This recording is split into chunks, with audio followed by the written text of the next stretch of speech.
दैत्य त्यागम देहरे सुत्वा यादवानां क्षयं ततः गमनाया गतिम चक्रे राजा हेमाचलम प्रति। अब मां के भक्तों, पांडवों ने 36 वर्ष तक राजपाट किया। 36 वर्ष के बाद राजपाट को छोड़ करके हिमालय की तरफ चल पड़े। कब चल पड़े?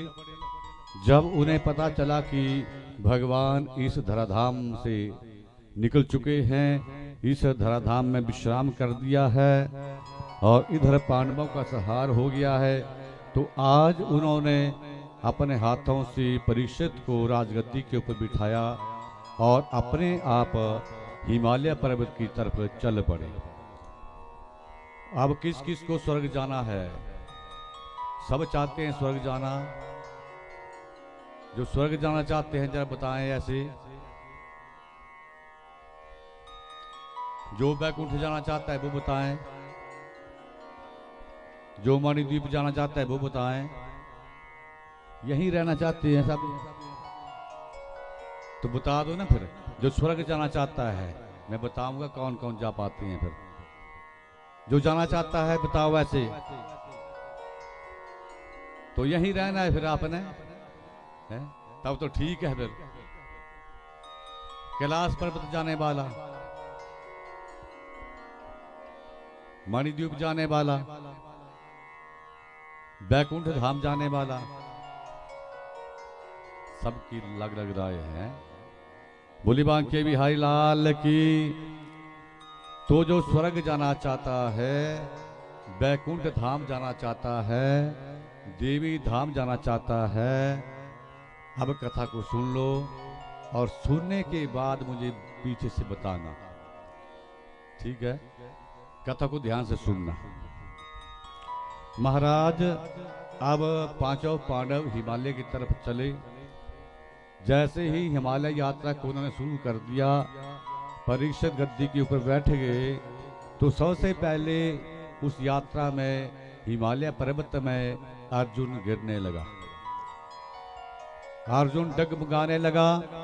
अर्जुन ने आवाज लगाई कि आज मेरा पतन क्यों हो रहा है। आकाशवाणी आई कि हे अर्जुन, तुझे हमेशा 24 घंटे अपने उस गांडीव धनुष के ऊपर, बाण के ऊपर बहुत ही अभिमान रहता था कि मेरे जैसा इस संसार में कोई योद्धा नहीं है, मेरे बराबर इस संसार में कोई धनुष बाण चलाने वाला नहीं है, इसलिए ऐसा अभिमान करना ठीक नहीं है। आज तेरा पतन हो रहा है। इसके आगे थोड़ा और निकले तो महाराज भीम गिरने लगा। वो भीम जो हजारों हाथियों के बराबर बल रखता था, आज महाराज उसका भी पतन होने लगा।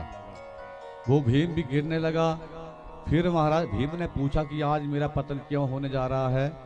तो आकाशवाणी ने कहा कि हे भीम, तू जब खाता था ना, तो खाते समय ये भी आ जाए वो भी आ जाए है, सब कुछ खा जाता था, दूसरे के हिस्से को नहीं देखता था कि इसमें दूसरे का भी हिस्सा है, ये उसे भी चाहिए।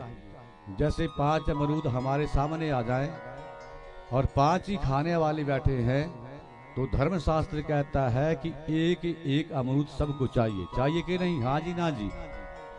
लेकिन हे भीम, तू ऐसा नहीं करता था, सब भाइयों का खा जाता था। इसलिए आज तेरा पतन होने जा रहा है। हिस्सा भोजन का, हिस्सा कारोबार का, हिस्सा धन का, हिस्सा जमीन का, हिस्सा गाड़ी का, अनेकों अनेक हिस्से हैं। माताओं पिताओं को चाहिए कि अगर 3 बेटे हैं तो तीनों बेटों को बराबर बराबर हिस्सा अपने आप, अपने हाथों, अपनी ही जिंदगी में वो बराबर बांट करके जाएं। कई कई ऐसे मिलते हैं देखने में 80-80 साल से ऊपर, 90-90 साल से ऊपर, लेकिन बागडोर की चाबी पकड़ करके रखी है। बोली बांके बिहारी लाल की। कईयों ने ऐसा किया है, अगर 3 बेटे हैं तो एक को बना दिया राजा और 2 को महाराज कुछ दिया ही नहीं है। तो हिस्सा कारोबार का, हिस्सा भोजन का, हिस्सा जमीन का, हिस्सा प्रॉपर्टी का। अगर आपके घर में माताओं पिताओं आपने 4 गाड़ियां रखी हैं, 2 बेटे हैं, तो धर्म बनता है, ये कथा कह रही है कि दोनों को 2-2 करके जाओ, ताकि पीछे से लड़ाई न पड़े। कथा समझ में आ रही कि नहीं आ रही है? तो हिस्सा तो सब जगह होता है, पर ज्यादातर हिस्से माता पिता बांटती बार बहुत गलती करते हैं। इस कर्म को छोड़ दो, वो उनका धर्म है। 5 खेत हैं, 5 बेटे हैं, तो 5 को बराबर दे करके जाओ, अपनी आंखों के सामने बांट करके जाओ, ताकि आपको जाने के बाद फिर दुख महाराज उधर से देखना ना पड़े कि अब इस जमीन के लिए झगड़े हो रहे हैं। तो दुर्योधन से कहा कि हिस्सा भाई सब चीज का होता है, लेकिन तू दूसरे के हिस्से को गमन कर जाता था, खा जाता था। बोलिए सच्चे दरबार की। तो अब आगे चले महाराज, तो द्रौपदी का भी पतन होने लगा। द्रौपदी ने पूछा कि महाराज मेरा पतन कैसे? तो आकाशवाणी ने कहा, हे द्रौपदी, तेरे 5 पति थे, और जब तू प्रेम करती थी तो केवल और केवल एक अर्जुन से प्रेम करती थी। इसलिए जो पतियों में पक्षपात करे, प्रेम में पक्षपात करे, फिर कथा घूम गई। माता के 4 बेटे हैं, 2 से वो प्रेम करे और 2 के साथ वो बात न करे, तो ये भी प्रेम में पक्षपात माना गया है। बोली सच्ची दरबार की। तो आप केवल एक पत्नी से प्रेम करते थे, इसलिए अब आपका भी पतन होने जा रहा है। थोड़ा आगे और निकले तो नकल और सहदेव का भी पतन होने लगा, वो भी गिरने लगे। उन्होंने पूछा कि आज हमारा पतन क्यों? तो आकाशवाणी ने कह दिया कि देखिए हे नकल और सहदेव, तुम्हें अपने सौंदर्य के ऊपर, अपनी सुंदरता के ऊपर बहुत अभिमान रहता था। कथा क्या कहती है कि भगवान की दया से, माँ की दया से अगर सुंदर शरीर दे दिया है, मिल गया है, तो उस सुंदर शरीर को पा करके, उस बल को पा करके कभी भी भूल करके भी अभिमान नहीं करना चाहिए, बल्कि उसका माँ का गुणगान सबको करना चाहिए कि तेरी कृपा से मिला है, ये ऐसा ही रहे। बोली बांके बिहारी लाल की। अब महाराज उस बर्फ में चलते चलते युधिष्ठिर की एक कनिष्ठ का अंगुली गल गई।